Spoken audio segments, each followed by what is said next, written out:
მოგესალმებით, ეს თავისუფალი არხია, მე კი მარიამ ჟღერია ვარ. გადაცემა თავისუფალი ეთერის, გადაცემაში სტუმრად გვეყოლება პარტია თავისუფალი საქართველოს ერთ-ერთი ლიდერი როინ ხიჯაკაძე. ბატონო როინ, მოგესალმებით. მოგესალმებით, მადლობა მოწვევისთვის.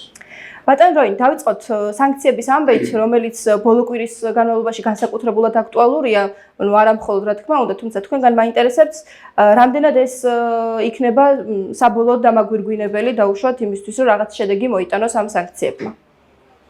უპირველეს ყოვლისა უნდა დავიწყოთ იმით, რომ ასეთ დამოკიდებულება, განსაკუთრებით სანქციების თემა და დამოკიდებულება ქვეყნისა და ქვეყნის ხელისუფლებისადმი ეს არის უსამართლო დამოკიდებულება, მით უმეტეს თუ გავითვალისწინებთ ჩვენ წინა ხელისუფლების პერიოდის მთელ პერიოდს, არაცალკეულ მომენტებს, როდესაც ქვეყანაში დამყარებული იყო რეალურად რეჟიმი, მწვალებელი და მწამებელი რეჟიმი მოქმედებდა ქვეყანაში, რომელსაც ის ქვეყნები და ის ლიდერები, რომლებიც დღეს ქვეყნის ხელისუფლებას სანქციას უწესებენ, დემოკრატიის შუქურას უწოდებდნენ და დღევანდელი მოქმედება, მათი მოქმედება აშკარად არის უსამართლო ხელისუფლებისადმი და ხალხისადმი. ამას ვამბობ იმ პოზიციიდან, რომელი პოზიცია ჩვენი პარტიის პოლიტიკური პარტიის დღევანდელი სტატუსიდან გამომდინარე და დღევანდელი მოქმედებიდან გამომდინარე ოპოზიციური პოზიცია. თუმცა რა თქმა უნდა, სანქციებს თავისი ეფექტი ექნება, ამას ეს ეფექტი შესამჩნევია დღესაც, მიუხედავად იმისა, რომ ხელისუფლების სარგებლობრივი წარმომადგენლები, რომლებიც ამ საკითხებზე კომენტარებს აკეთებენ, ცდილობენ, რომ ერთგვარად გაანეიტრალონ და წარმოაჩინონ თითქოს ეს სანქციები არ მოქმედებს, ამას დიდი მნიშვნელობა არ აქვს, მაგრამ ამას აქვს რა თქმა უნდა მნიშვნელობა და საბოლოო ჯამში ეს იმოქმედებს როგორც ხელისუფლებისადმი დამანგრებლად, ისე ქვეყნისადმი, თუკი ხელისუფლება არ იმოქმედებს გონივრულად და არ მოახდენს ქვეყანაში საზოგადოების კონსოლიდაციას, იმ საზოგადოებისა, რომელიც წინა ხელისუფლების, ანუ რეჟიმის მიმართ შეფასებებში და ქმედებებში ეთანხმება ამ ხელისუფლებას, თუმცა ხელისუფლების მხრიდან ეს საკმაოდ დიდი ნაწილი საზოგადოებისა ყველაზე უკეთეს შემთხვევაში იგნორირებულია და უარეს შემთხვევაში გაიგივებული არის ხოლმე ნაციონალურ მოძრაობასთან და მტრის ხატად არის წარმოჩენილი ხელისუფლების მიერ. მოკლედ რომ შევაჯამოთ, ჩემი პოზიცია არის ის, რომ სანქციები არის ეფექტური მექანიზმი, ცუდი მექანიზმი დღეს გამოყენებული ხელისუფლებისა და სახელმწიფოს წინააღმდეგ. ეს სანქციები იმოქმედებს დამანგრებლად, თუკი ხელისუფლება არ მოახდენს ქვეყანაში ჯანსაღი ნაწილის, პოლიტიკური ნაწილის კონსოლიდაციას. ან თქვენ ფიქრობთ, რომ დღევანდელ ვითარებაში ეს სანქციები მას შეიძლება გამოიწვიოს ქართული ოცნების, მიიყვანოს ქართული ოცნება დასასრულამდე? რა თქმა უნდა, ვფიქრობ ეს ასე მოხდება, თუკი ქართული ოცნება გააგრძელებს იმგვარ დამოკიდებულებას ქვეყნის შიგნით საზოგადოების ძალიან დიდი ნაწილისადმი, რომელიც არ წარმოადგენს ქართულ ოცნებას, მაგრამ არის ჯანსაღი ნაწილი და თუ ამ ნაწილს არ მიცემს პოლიტიკური აქტიურობის საშუალებას. ეს ასე მოხდება დარწმუნებული. ასე უნდა გკითხავთ ტრამპთან დაკავშირებით, მას შემდეგ რაც ტრამპი გახდა პრეზიდენტი, ჩვენ ქართული ოცნების მხრიდან გვესმოდა სხვადასხვა განცხადებები, მათ შორის დასაწყისში ამბობდნენ, რომ ტრამპი საკმაოდ კეთილგანწყობილი იყო ქართული ოცნების მიმართ და საქართველოს მთავრობის მიმართ ზოგადად. ეხლა რა თქმა უნდა ეს სანქციების ნელ-ნელა მომატებასთან თან ერთად შეიცვალა ცოტა რიტორიკა და თითქოს აღარ არიან ტრამპის კმაყოფილები. თქვენ როგორ ფიქრობთ, რამდენად შეიძლება რომ თვითონ ტრამპის პოლიტიკამ ზეგავლენა მოახდინოს ქართულ ოცნებაზე და თავისთავად მე საქართველოს და რა ზეგავლენა შეიძლება ეგ იყოს? ფაქტია და გუშინ კიდევ ერთხელ დადასტურება იყო ამ ფაქტისა. ამერიკის დღევანდელი ხელისუფლება, მათ შორის პრეზიდენტი ტრამპი, მისი ადმინისტრაცია არ ავლენს და არ გამოხატავს იმგვარ პოზიციას და იმგვარ დამოკიდებულებას, რასაც ქართული ოცნება იმედოვნებდა და შესაძლოა დღესაც არწმუნებს თავის მომხრეებს. გუშინდელი განცხადება ცხადყოფს, რომ ამერიკის დღევანდელი ადმინისტრაცია არ არის თანხმედრაში ქართული ოცნების პოზიციასთან, არც განსაკუთრებით საგარეო პოლიტიკასთან დაკავშირებით. და ამავდროულად ჩვენ ვადევნებთ საჯაროდ გავრცელებული ინფორმაციებს ხალხს და ამ ინფორმაციებიდან ცხადია, რომ ამერიკის დღევანდელი ადმინისტრაცია ასევე უარყოფითად აფასებს ქართული ოცნების სახელმწიფო საქართველოს დღევანდელი ხელისუფლების საშინაო პოლიტიკას განსაკუთრებით ადამიანის უფლებებთან დაკავშირებით, რაც არის აშკარად უსამართლო შეფასება ჩემი აზრით, თუმცა ფაქტია, რომ ასე იზიარებს ამერიკის დღევანდელი ადმინისტრაცია და როგორც განაცხადეს, გეგმავენ, რომ ამ კუთხით და ამ მოცემულობით იმოქმედონ, შესაბამისად ამოქმედონ გარკვეული სახის სანქციები, რომელიც დღეს არ არის ცნობილი, თუმცა ზოგადად ვიცით რა სახის სანქციებია ეს და ვიცით რომ არის ძალიან შემზღუდავი, შემბოჭველი და მისი განეიტრალება თუნდაც საგარეო პოლიტიკური კურსის მკვეთრი ცვლილებით მე მგონია რომ იქნება შეუძლებელი.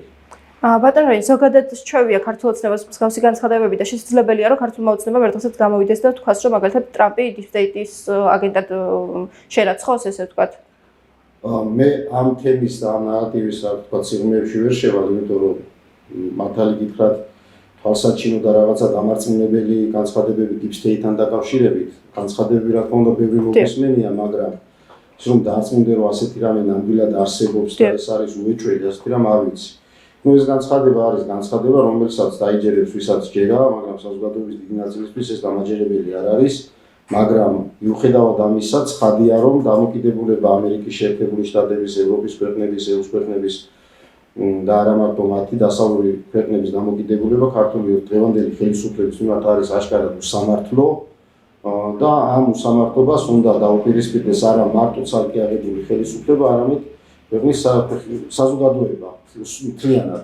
გარდა იმ გამონაკლისებისა, რომლებიც ეს ქუჩაში არიან და თვლიან, რომ ქვეყანაში სამართლიანი არჩევნები მხოლოდ მაშინ იქნება და მას შეიძლება შეფასდეს სამართლიანად, თუ ამ არჩევნების შედეგად ისინი მოვლენ ხელისუფლებაში.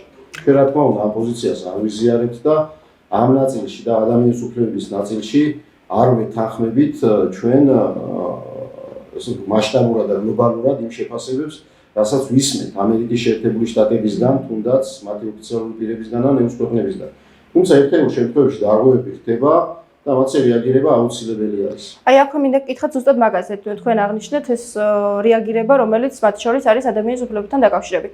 რა თქმა უნდა, ის ადამიანები, რომლებიც გარეთ დგანან, მათ პირადად ეხებოდათ ეს ყველა პრობლემა და გულისხმობ იმ პრობლემებს, რასაც ზოგადად ეს ადამიანის უფლებების ის არეგულირებს, აუშვათ იქ იყო ცემა, იქ იყო დახვედრები, იქ იყო დაჭერები, ისეთ უაზრო და უბრალო მიზეზებსაც ზოგჯერ იგონებდნენ, რომ ჯარიმები და ეს იყო არა მხოლოდ ერთეული და ორეული, არამედ ძალიან ბევრი ადამიანი, მათ შორის არასრულწლოვნებიც, სრულწლოვნებიც და საერთო ჯამში საკმაოდ ფართო ასაკი. ამ შემთხვევაში ეს არის ის, რასაც ხედავს ამერიკა, ხო, დაუშვათ და ნებისმიერი სხვა ქვეყანა, ის ქართული საზოგადოება ჩანს ამ შემთხვევაში, რასაც ჩვენ ვაჩვენებთ, გულისხმობთ თუნდაც ჩვენი ტელევიზიებით და შესაბამისად დანარჩენს შეიძლება ვერ ხედავდეს დაუშვათ, მაგრამ აი ამ მომენტში, როდესაც მხოლოდ ამ თვალით უყურებს ამერიკა საქართველოს და საქართველოს მოსახლეობას, მაშინ რატო შეიძლება რომ პროტესტი გაგვიჩნდეს, რომ მათი ეს რეაგირება ზედმეტი არის ქართული ოცნების მიმართ. გეტყვით, ეს ერთეული შემთხვევები დარღვევები ნამდვილად სახეზიათ, აქ ხელისუფლებას სოდავს, რომ ამ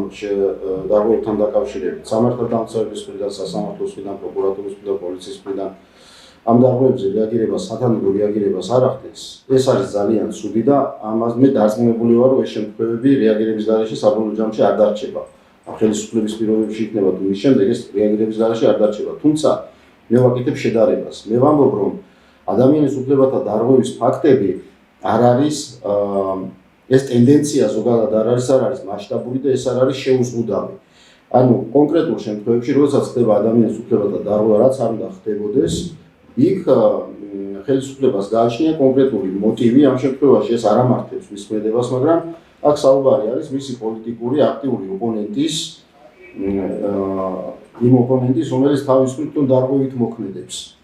მაგალითად, ჩვენ რამდენიმე დღის წინ ნახეთ ქუჩაში შემთხვევა, როდესაც პოლიციელმა, ეს პოლიციელი დღეს არის უმაღლესი თანამდებობის პირი, შინაგან საქმეთა მინისტრის პირველი მოადგილეა, მან გოგონას თმებში მოკაჩა და ეს შეფასდა როგორც ადამიანის უფლების დარღვევა და შეფასდა როგორც გოგონას თმებში მოკაჩა. ერთის შეხედვით, თუ კონტექსტ პლანად და მის წინაპირობას არ გაანალიზებ, გამოდის, რომ მან ჩაიდინა არამართლმიერი ქმედება. თუმცა რეალურად იქ მიმდინარეობდა დაკავების ღონისძიება, რომელსაც ხელს უშლიდა ეს გოგონა და ამ პოლიციელმა იმოქმედა ამ დაკავების ღონისძიების ხელშემშლელი გარემოების აღსაკვეთად. ეგეც ცოტა არ მისმის, არ მინდა რომ რაღაც ის გამომივიდეს, მაგრამ ხა გოგონა ხელს მიშლიდა და მაინდა-მაინც თვებში უნდა მომეკიდა ხელი და თვებით მეტრია. რა ვიცი ხა ეს პოლიციელი ესეთი გამხდარი და ის თუ იყო რომ გოგოს ვერ აწევდა და დაუშვათ გადმოწევდა აქეთ. რა შეღავათია თვებში მოკიდებს ხელს თუ სხეულის სხვა ნაწილზე რა შეღავათია ხო რა განსხვავება მაშინ ის შეღავათი არის რომ ბოლო-ბოლო თავთან არ ექნებოდა კონტაქტი და ხელს გაუწევდა რომ შენ იქეთ გამოდი. მაგას კონკრეტულ შემთხვევაში ვერ განსხვავდება. შეიძლება უფრო უხეში ფორმას გამოიყენო. ძალის გამოყენების უფლება პოლიციელს აქვს. მე იმას ვიძახი რომ იმ კონკრეტულ შემთხვევაში პოლიციელის მოდება არანაირად არ შეიძლება შეფასდეს დარღვევად, იმიტომ რომ იქ მიმდინარეობდა საპოლიციო ღონისძიება და იქ შეიძლება უფრო მეტი და უფრო სხვა სახის ძალადობრივი ძალის გამოხატველი ღონისძიება, იმიტომ რომ ელექტრომაგნიტური ტარგებით პოლიციელი ვერ შეაჩერებს დამოუკიდებლობას. თუმცა სხვა შემთხვევაში ბევრი შემთხვევა იყო, როდესაც აშკარა იყო სახეზე დარღვევა, მათ შორის სისხლის სამართლის დანაშაულის ნიშნები და აქ უნდა მოხდეს რეაგირება ცხადია. ჩვენ ამ ნაწილში ვამბობთ, რომ ხელისუფლებას აქ აქვს ძალიან დიდი ცოდვა. თუმცა მასშტაბურად ისე როგორც ეს ხდებოდა წინა ხელისუფლების დროს, აბსოლუტურად ყველას მიმართ, მიუხედავად იმისა, ის იყო დამოუკიდებელი თუ არ იყო, ამ შემთხვევებში, როდესაც ახლა ჩვენ ვსაუბრობთ, თავის მხრივ, ვინც ჩაიდინა, რომელმა პოლიციელმა ჩაიდინა კონკრეტული ადამიანის მიმართ გადაცნობა თუ სისხლისამართლის სავარაუდო დანაშაული, ის თვითონ იყო დამოუკიდებელი, ეს ადამიანი მოტივი და ქმედება აგებული იყო მის დარღვევაზე. იქედან მომდინარე დარღვევაზე. ეს რა თქმა უნდა არ არის გამამართლებელი, თუმცა ეს არ შეიძლება შეფასდეს როგორც მასობრივი დარღვევა ადამიანის უფლებების და ეს შეიძლება შეფასდეს ისე როგორც აი ადამიანი ქუჩაში მიდის თავისთვის არაფერს არ აჭარებს, ივარდა პოლიციელი და მის მიმართ რაღაც ძალა გამოიყენა. ასეთი რამე საქართველოს დღეს არ ხდება. აქედან გამომდინარე ვიძახი რომ ამგვარი შეფასება რომ ამას აქ ტენდენციის სახე ეს არის მასშტაბური და ეს არის ამ ხელისუფლების პოლიტიკა საქართველოს მოქალაქეების მიმართ ეს დღეს ასე არ არის. ანუ შეიძლება ითქვას, რომ თუნდაც ამერიკის ადმინისტრაცია, თუნდაც დასავლური ქვეყნები, რომლებიც რაღაც განცხადებებს აკეთებენ საქართველოს მთავრობასთან დაკავშირებით, უხეშად ერევიან ქართულ პოლიტიკაში. უმრავლეს შემთხვევაში უხეშად ერევიან ქართულ პოლიტიკაში. ნამდვილად ასე არის. საშინაო პოლიტიკაში ერევიან იმ კუთხით იქ, რასაც ქვია ქვეყნის შიგნით ხელისუფლების მოქმედება, ჩვენ ძალიან ბევრ რამეში არ ვეთანხმებით ამ ხელისუფლებას, თუმცა საგარეო პოლიტიკურ ხედვებში მიმართულებაში დიდწილად ვეთანხმებით და ქვეყნის ხელისუფლება იქცევა სწორად, თუმცა ეს პოლიტიკა რომ ესე მიზანმიმართულად და ბოლომდე განხორციელდეს, ამისთვის არ არის საკმარისი მხოლოდ ქართული ოცნების ის ჯგუფი, რომელიც დღეს ხელისუფლებაშია, ან მათი გულხურვალი მხარდამჭერები, ეს არ არის ამისთვის საკმარისი, ეს ამის ლეგიტიმაციას ნამდვილად ვერ შექმნის, სადღაც ეს კურსი აუცილებლად განიცდის მარცხს, ეს იქნება ცუდი ჩვენი ქვეყნისთვის. ამიტომ ეს რომ ასე განვითარდეს და სრულად განხორციელდეს ის საგარეო პოლიტიკური მიზნები და ხედვები, რაც დღევანდელ ხელისუფლებას აქვს, ამისთვის აუცილებელი არის ქვეყნის შიგნით ჯანსაღი ძალების სრული კონსოლიდაცია. აი მაშინ აქ გკითხავთ ვადამდელი არჩევნები, რომლებიც არის დღესაც კი საკმაოდ ისეთი მნიშვნელოვანი თემა, რაზეც ვერ თანხმდება ოპოზიცია და ქართული ოცნება.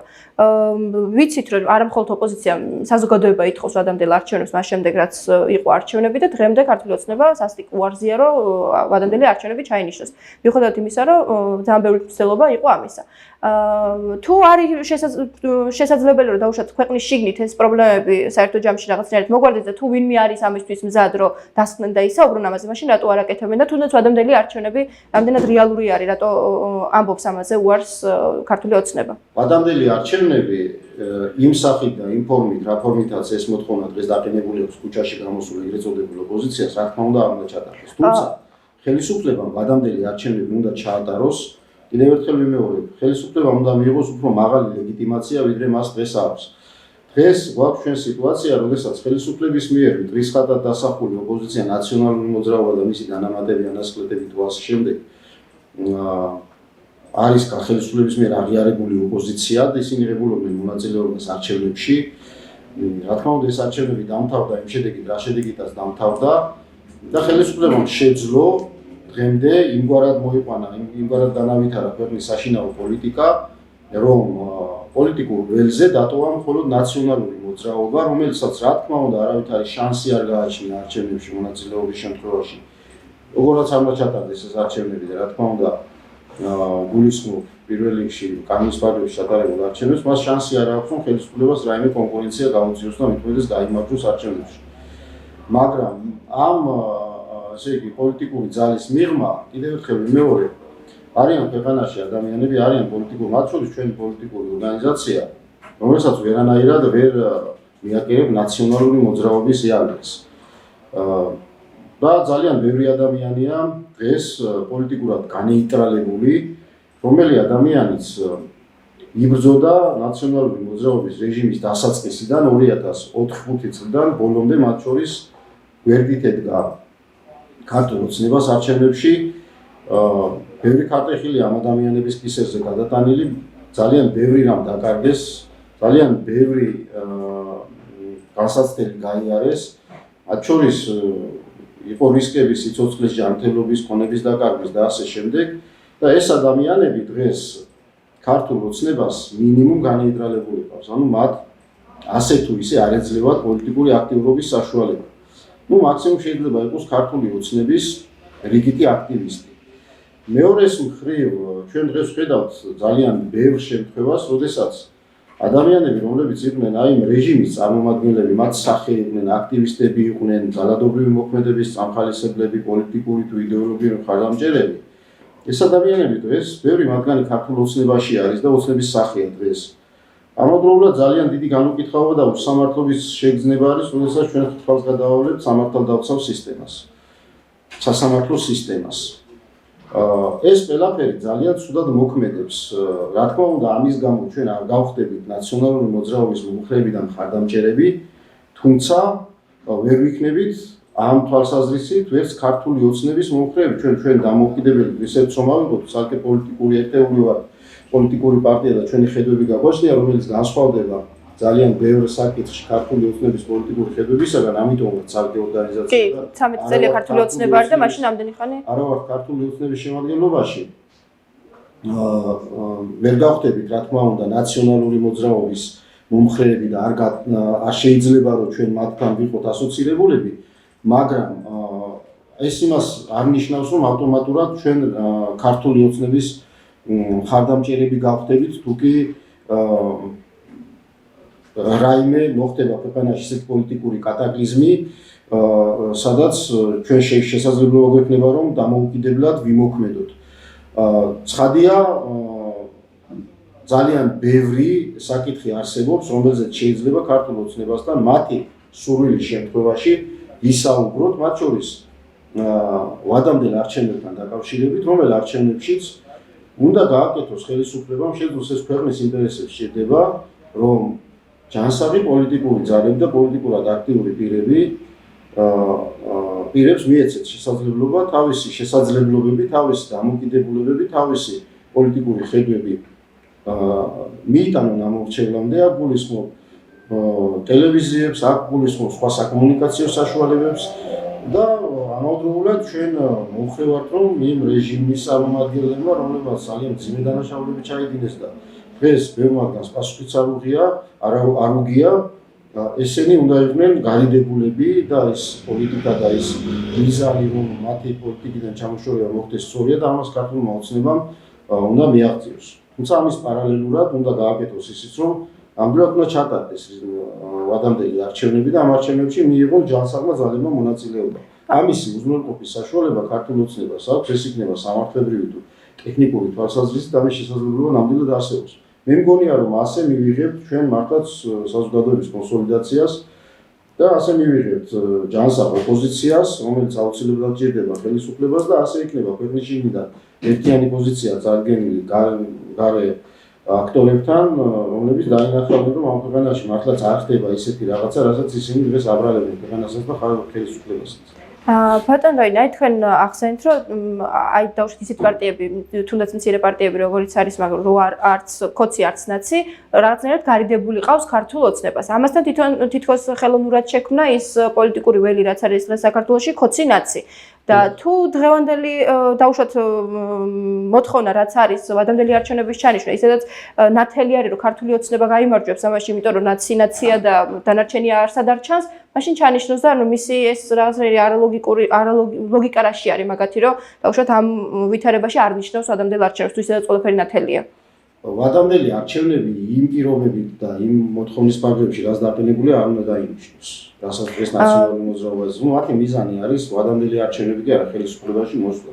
ეს არჩევნები უნდა იყოს რაღაც ფორმალური შირმა და ხელისუფლებაში უნდა მოვიდეს. განსაგები არის, თუმცა ის რომ არ ნიშნავს ადამიანელ არჩევნებს და არ აკეთებს, რასაც მე ვიძახი, ამას ჩემი აზრით ლოგიკური ახსნა არ გააჩნია. ეს არის მიმართული იმისკენ, რომ ერთპიროვნულად ხელისუფლებაში ყოველგვარი ოპოზიციის გარეშე დაარჩეს ის შემადგენლობა, რომელიც დღეს არის ხელისუფლებაში ქართული ოცნებისა, მაგრამ აი ზუსტად ასეთ შემთხვევაში არის ძალიან სახიფათო და დამანგრეველი ის უსაუბრებელი სანქციები, რაც ჩემი აზრით ალბათ გარდაუვალია.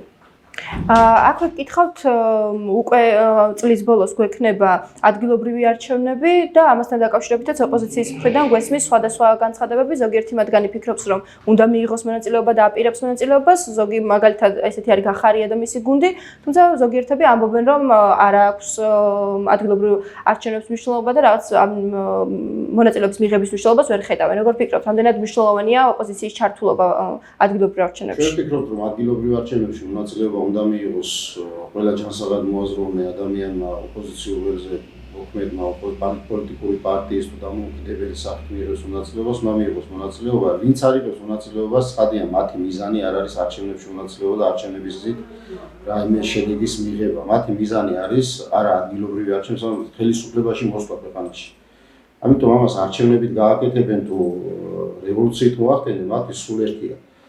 და თუ არ ექნებათ მათ გარანტია რომ არჩევნებით ხელისუფლებაში რა თქმა უნდა მათთვის აზრი არ აქვს არჩევნებში მონაწილეობის მიღებას. თქვენ თუ აპირებთ მონაწილეობას? ხო, ვაპირებთ და მივიღებთ კიდევ მონაწილეობას და ჩვენ რა ვიცი ვიმედოვნებთ რომ ხელისუფლება საღ აზრს, საღ გონებას დაეყრდნობა და მისცემს საშუალებას აი იგივე ჩვენს პოლიტიკურ პარტიას, სხვა პოლიტიკურ ორგანიზაციებს, რომლებიც არ არიან ასე ვთქვათ რადიკალური და რომელთა მიზანი არ არის ქვეყანაში სიტუაციის მათ შორის პოლიტიკური, მათ შორის სოციალური გაჯანსაღება, ასეთ რომელთა მიზანიც ეს არის, მათ მიაღებინებს ისინი მიიღებენ არჩევნებში მონაწილეობას და ხელისუფლება მისცემს შესაძლებლობას, რომ მათ თავიანთი ძალები მოსინჯონ კონკურენტულ გარემოში და არ იქნება ჩაკეტილი საინფორმაციო სივრცე და არ იქნება ვთქვათ იმგვარი პოლიტიკა გაგრძელებული, როდესაც რადიკალურ ოპოზიციას, რომელსაც იცი რომ არავითარი შანსი არ აქვს გამარჯვების,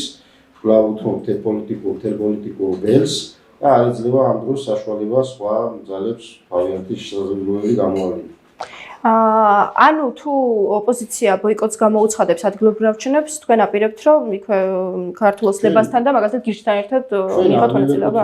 ჩვენ არ მივეკუთვნებით ოპოზიციის იმ ნაწილს, რომლებიც ბოიკოტს აცხადებენ. ის ოპოზიცია, მოდით ესე ვთქვათ, ეს არ არის პოლიტიკური ოპოზიცია, ეს არის ორგანიზებული ჯგუფი ადამიანების, რომელთა მიზანი არის მოვიდეს ხელისუფლებაში ნებისმიერ ფასად. და ამ მიზნებში ნამდვილად არ არის რეალურად არ არსებობს ქვეყანაში რაიმე კუთხით ან პოლიტიკური, ან სოციალური, ან სხვა სახის მდგომარეობის გაუმჯობესება, ისინი ორიენტირებულები არიან მოვიდნენ ხელისუფლებაში რევანშისტულად იმოქმედონ დღევანდელი ხელისუფლების მიმართ და გაგრძელდეს ის პოლიტიკა, რაც ჩვენ ერთხელ უკვე ნანახი გვაქვს 2004-2012 წლებში და სავარაუდოდ იქნება უარესიც. იმიტომ რომ ადამიანებს მხოლოდ ამის გამოცდილება აქვს და რა თქმა უნდა სხვას არაფერს არ გააკეთებენ. ასევე მაინტერესებს თქვენი აზრი საგამოძიებო კომისიასთან დაკავშირებით, რომელსაც წულუკიანი ხელმძღვანელობს. ზოგადად პირველ რიგში მოვისმენ თქვენს აზრს, რა მნიშვნელობა ექნება ამ კომისიას და ზოგადად ის თავისი ფუნქცია, რასაც აღჟღერებს იქვე წულუკიანი, იქვე ქართული ოცნება, რამდენად შედეგის მომტანი იქნება და რეალურ შედეგამდე მივალთ თუ არა? ჩემი აზრით ამ კომისიას თუ იქნება საქართველოს პარლამენტში ასეთი კომისია, მისი კვლევის საგანს უნდა წარმოადგენდეს ის გარემოებები, რომლებიც რატომღაც რაღაც მიზეზების გამო ვერ მოხდა სამართალდამცავი ორგანოების თვალთახების არეში და არ იყო გამოძიების საგანი ან იყო გამოძიების საგანი და არ შეფასდა სათანადოდ. დღეს ჩვენ ვხედავთ, რომ ამ კომისიას ყოველ შემთხვევაში იმ ნაწილს, რა ნაწილსაც მე ხალხოს ვადევნებ, შევაფასებდი როგორც საგანს, რომელიც არ უნდა იყოს ამგვარი საგამოძიებო კომისიის გამოკვლევის საგანი, იმიტომ რომ ყველა ეს ფაქტი, რომელზეც იქ არის საუბარი, არის ან მიმდინარე, ან დასრულებული ფორმით უკვე ქართული ოცნების პერიოდში სამართალდამცავ და სასამართლო სისტემაში გავლილი საქმეები და თემები. შესაბამისად, ამ კომისიას უფრო მეტად და ეს იქ ჩანს კიდეც კომისიის წევრების განცხადებებში, უფრო მეტად აქვს შინაარსი და დატვირთვა იმისა, რომ კიდევ ერთხელ გაიმეორონ და კიდევ ერთხელ მოასმენონ საზოგადოებას და განსაკუთრებით საზოგადოების იმ ნაწილს, რომელიც ან არ იყო დაბადებული, ან იყო მცირე ასაკში ნაციონალური მოძრაობის ხელისუფლებაში ყოფნის დროს, კიდევ ერთხელ მოასმენონ მათ, თუ რა სისასტიკესთან ჰქონდა მაშინ საქმე. ეს რა თქმა უნდა კომისიის ლეგიტიმური მიზანი არ შეიძლება იყოს. ამიტომ მე მგონია, რომ ამ კომისიის მოქმედება როგორც საკანონმდებლო რეგულაციებიდან გამომდინარე კომისიის შექმნის ამიზეზები შეიძლება არსებობდეს, ამიზნები შეიძლება ჰქონდეს მას, ყოველგვარ საფუძველს მოკლებული კომისიის მუშაობა. თუმცა მეორეს მხრივ ის ერთ-ერთი მიზანი, რაც არის კომისიის მუშაობის შედეგად დასახული და რაც უნდა განხორციელდეს, რომ გარკვეული პოლიტიკური ძალები, რომლებიც ანტისახელმწიფოებრივად მოქმედებენ და ნამდვილად ასე მოქმედებენ, ეს პოლიტიკური ძალები განიდებული იქნენ პოლიტიკური ველიდან, აებრძალათ პოლიტიკური საქმიანობა, პოლიტიკურ პარტიებსა და პირებს. თუ ეს მიზანი ნამდვილად განხორციელდება, მაშინ ჩავთვლით, რომ ამ კომისიის მუშაობას აზრი ჰქონდა. ანუ თქვენ ფიქრობთ, რომ ამ კომისიის მთავარი ამბავი, მიზანი არის ის, რომ რაღაცნაირად პიარი გააკეთოს ქართულმა ოცნებამ, იმის ხარჯზე, რომ ხალხს აჩვენოს ნაციონალური მოძრაობის ცუდის აქციელი? და ამას არც მალავი კომისიის წევრები პირდაპირ ამბობენ. თითქმის ყველას ხდომაზე არც ხარ. რა ვიცი, მაშინ გადაცემა გაეკეთებინათ ის, რაღაცა პოდკასტი გაეკეთებინათ და მოიყოლათ, ხო, ეს კომისიის ის რატომ ისწრებს მაშინ? ეს ფორმა აქვს. კომისიას ეს ფორმა აქვს. ახლა კომისიის მუშაობის ამგვარი საგამოძიებო კომისიის მუშაობის პრინციპი არის ერთი ფორმალური მხარე, როგორ უნდა შეიქმნოს და როგორ უნდა იმუშაოს და მეორე მატერიალურად, პრაქტიკულად კომისიამ რაც უნდა იკვლიოს და რაც აქცენტები უნდა აკეთოს, დღეს ამ კომისიაზე ამ კუთხით რაიმე ფაქტების და გარემოებების გამოკვლევა, რომელზეც არ უსჯელია ქართული ოცნების პროკურატურას, არ ყოფილა გამოძიება, არ უსჯელია სასამართლოს, ასეთი ფაქტები ამ კომისიაზე ჯერჯერობით არ გაჟღერებული. თუმცა მიუხედავად ამისა, თია წულუკიანის საყვარელი ფრაზა არის, რომ პროკურატურას გადავცემთ, პროკურატურა დაგიკავშირდებათ, პროკურატურა და საინტერესო არის და ლოგიკური კითხვა არის, 13 წელს ადიღო პროკურატურა, მაშინ ახლა თვითონ არ ამგონია, რომ ქართული ოცნების შიდა წევრები აღიარებდნენ მაგას, რომ ეს არის უბრალოდ პიარი.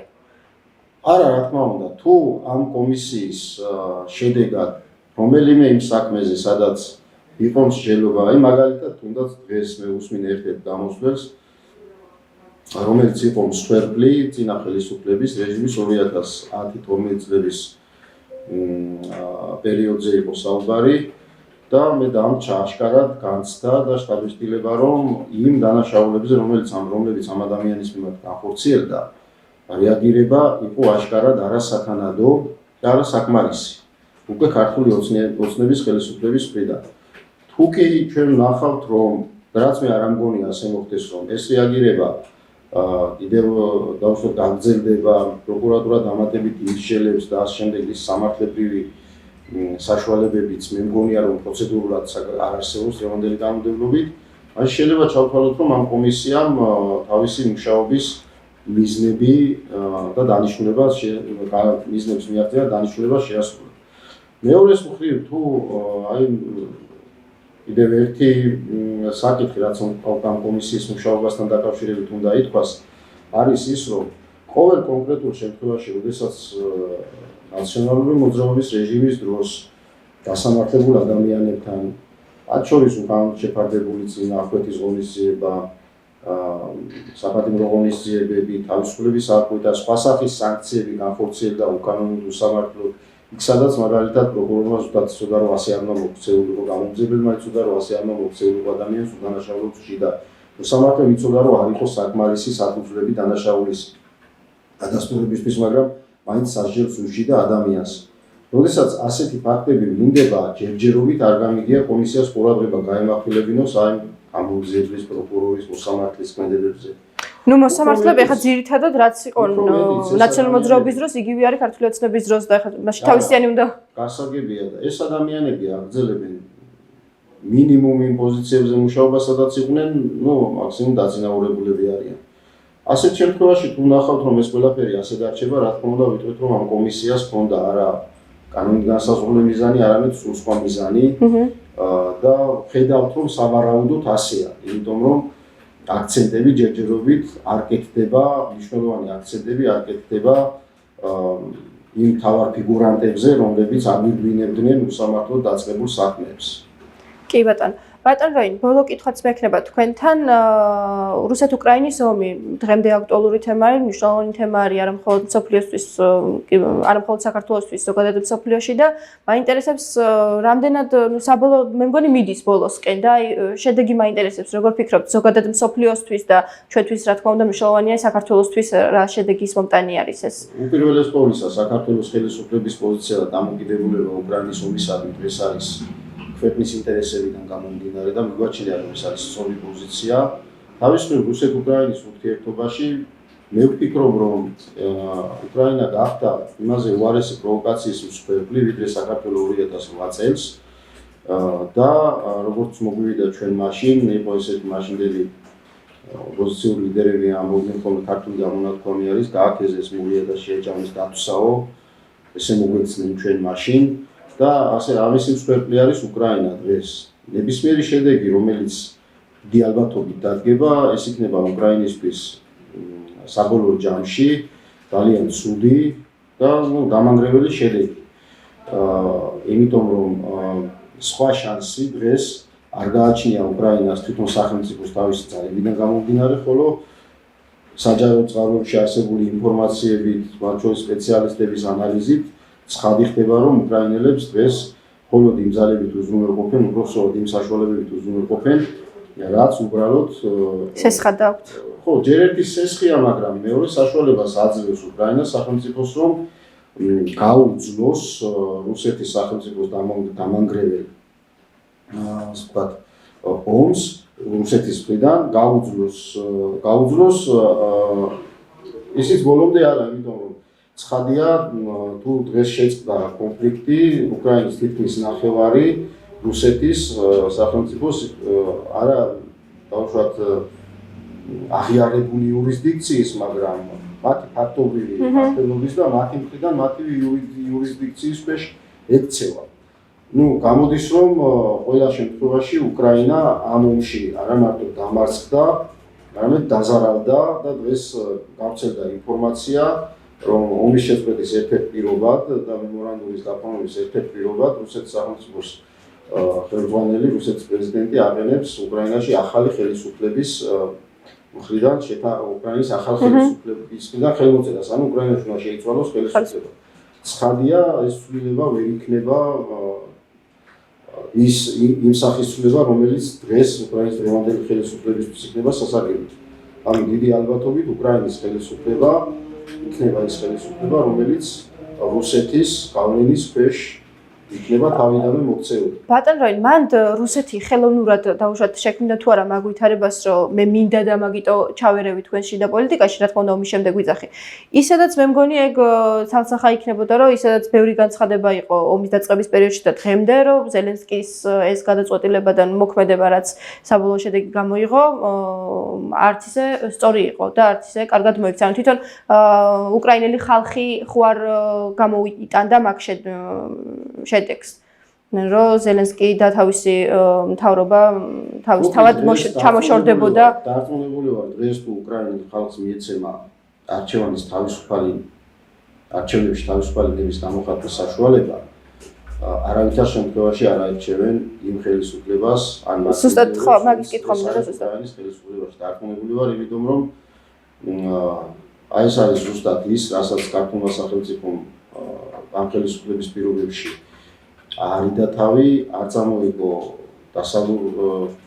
ეგრეთ წოდებული პარტნიორებისა და როგორ გითხრათ მხარდამჭერების პროვოკაციას, რასაც წამოიღო უკრაინის ხელისუფლება, ეს იყო განზრახ, უნებლიეთ, როგორ იყო ამას ეს სხვა თემა არის, მაგრამ ფაქტია, რომ უკრაინის დღევანდელმა ხელისუფლებამ უკრაინას ალბათ მისი არსებობის ისტორიაში ყველაზე მძიმე შედეგები მოუტანა. ბატონო, მადლობა გადაცემაში სტუმრობისთვის. მე მაყურებელს შევახსენებ, რომ ეს იყო თავისუფალი ეთერი, გადაცემის სტუმარი პარტია თავისუფალი საქართველოს ერთ-ერთი ლიდერი როინ ხიჯაკაძე. მე კი დაგემშვიდობებით მომავალ შეხვედრამდე.